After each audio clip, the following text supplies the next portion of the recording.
नमस्कार दोस्तों, स्वागत है आपका ESPCS एकेडमी में। और आज है 18 जनवरी और हम करेंगे 18 जनवरी के महत्वपूर्ण करंट अफेयर्स को। तो चलिए स्टार्ट करते हैं। इससे पहले कि हम स्टार्ट करें, यदि आप चैनल पे नए हैं तो चैनल को ज़रूर सब्सक्राइब कीजिए। यहाँ पे पहला क्वेश्चन कह रहा है कि हाल ही में चर्चा में रहा कूट स्काई हाक क्या है। तो ये क्या है? एक प्रकार का ड्रोन, एक प्रकार का रडार, एक प्रकार का तोप, एक प्रकार का वायरस। तो इसका जो ऑप्शन है वो ए सही है, एक प्रकार का ड्रोन है स्काई हॉक। चलिए नेक्स्ट क्वेश्चन की ओर बढ़ेंगे।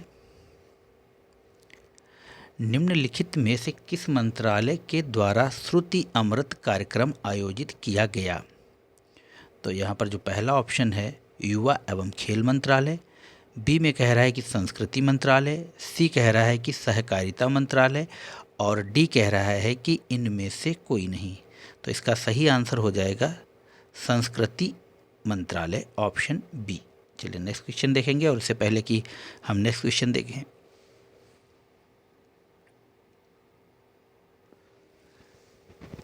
हम श्रुति अमृत कार्यक्रम के बारे में देख लेंगे। तो यहाँ पर कह रहा है कि स्पीक मैके, तो आप कहेंगे श्रुति अमृत है या स्पीक मैके है। तो यह एक प्रकार की परियोजना है स्पीक मैके, जिसके तहत श्रुति अमृत कार्यक्रम आयोजित किया गया।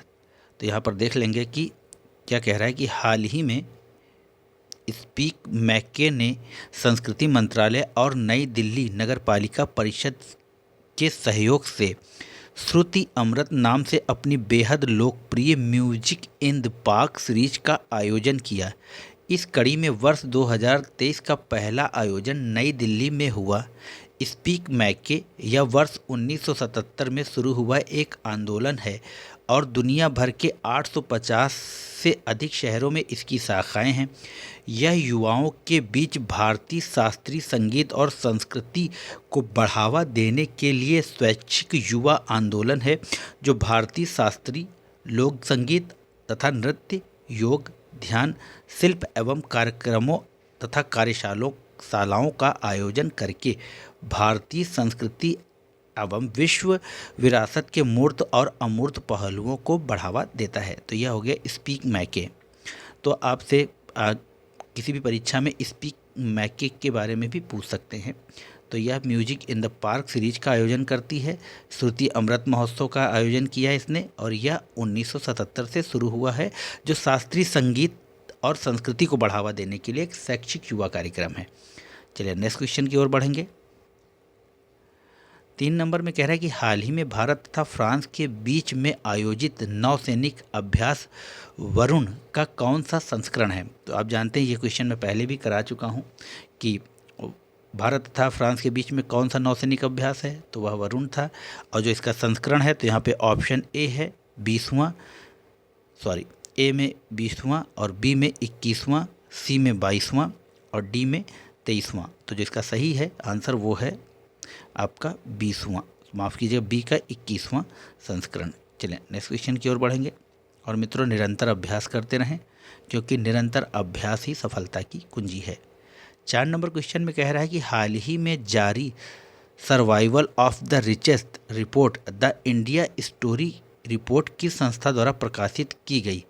तो विश्व आर्थिक मंच, world bank, world trade organisation, Oxfam international. तो यह जो रिपोर्ट है वो ऑक्सफाम इंटरनेशनल के द्वारा प्रकाशित की गई। और देख लेंगे ऑक्सफाम इंटरनेशनल के बारे में।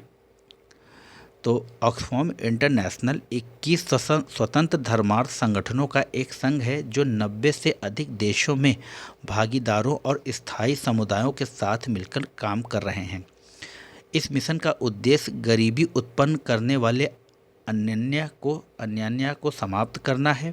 ऑक्सफाम लोगों को गरीबी से बाहर निकालने और विकसित बनाने के लिए व्यावहारिक एवं अभिनव माध्यमों में से कार्य करता है।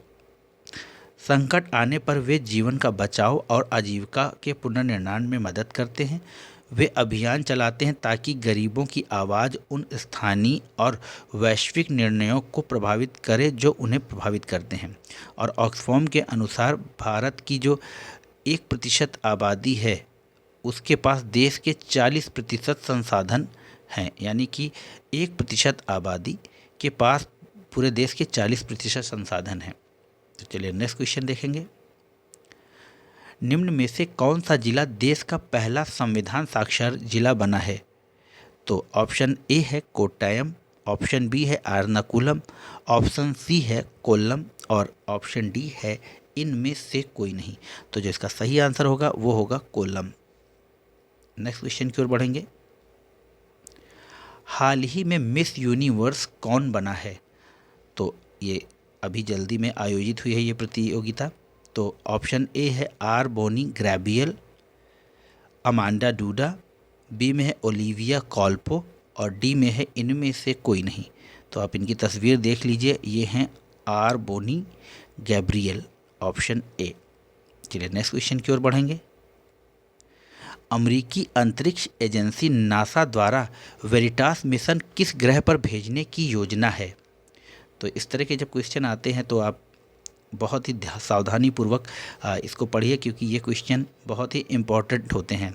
तो ऑप्शन ए है मंगल, ऑप्शन बी है बुध, ऑप्शन सी है शनि और ऑप्शन डी है शुक्र। तो जो इसका सही आंसर होगा मित्रों वो होगा डी ऑप्शन शुक्र। चलिए आप इसी से रिलेटेड एक प्रीवियस ईयर क्वेश्चन देख लेंगे। लिखा है कि निम्नलिखित युग्मों में से कौन सा सही सुमेलित है? तो यहाँ पर लिखा है अंतरिक्ष यान और उनके उद्देश्य। तो कैसेनी हुंजेंस शुक्र की परिक्रमा करना और डेटा को पृथ्वी पर प्रेषित करना। मैसेंजर बुध का मानचित्रण और जांच। वायेजर 1 और 2 बाहरी सौर मंडल की खोज। तो जो इसका ऑप्शन है यहाँ पर है ऑप्शन ए केवल 1, ऑप्शन बी 2 और 3, ऑप्शन सी 1 और 3 और ऑप्शन डी 1, 2, 3। तो यदि यहाँ पर आपने पहले इसको पढ़ा हो तो कैसेनी हुंजोस ये ऑप्शन गलत है। तो यहाँ पर अगर इसको एलिमिनेट कर देंगे तो ये सारे आंसर एलिमिनेट हो जाएंगे और बचेगा ऑप्शन बी 2 और 3। चलिए नेक्स्ट क्वेश्चन देखेंगे। निम्नलिखित में से स्टार्टअप दिवस किस दिन मनाया गया? तो अभी जानते हैं कि स्टार्टअप वीक चल रहा है हमारे देश में। तो ऑप्शन ए है 16 जनवरी, ऑप्शन बी है ऑप्शन ए है 15 जनवरी, ऑप्शन बी है 16 जनवरी, ऑप्शन सी है 17 जनवरी और ऑप्शन डी है 18 जनवरी। तो इसका सही आंसर होगा मित्रों 16 जनवरी। नेक्स्ट क्वेश्चन देखेंगे। स्टार्टअप से रिलेटेड है ये भी। तो उद्यम पूंजी का क्या अर्थ है? ये यूपीएससी या आईएएस की परीक्षा 2014 में पूछा गया प्रश्न है। तो उद्योगों को प्रदान की गई एक अल्पकालिक पूंजी। बी में है नए उद्यमियों को प्रदान की गई दीर्घकालिक स्टार्टअप पूंजी। घाटे के समय में उद्योगों को दिया जाने वाला धन। और डी में कह रहा है कि उद्योगों के प्रतिस्थापन और नवीकरण के लिए प्रदान किया गया धन। तो जिसका सही आंसर होगा वो होगा बी नए उद्यमियों को प्रदान की गई दीर्घकालिक स्टार्टअप पूंजी। तो मित्रों यह थे कुछ महत्वपूर्ण प्रश्न। आशा है आपको पसंद आएंगे। चैनल को लाइक कीजिए, शेयर कीजिए, सब्सक्राइब कीजिए। धन्यवाद।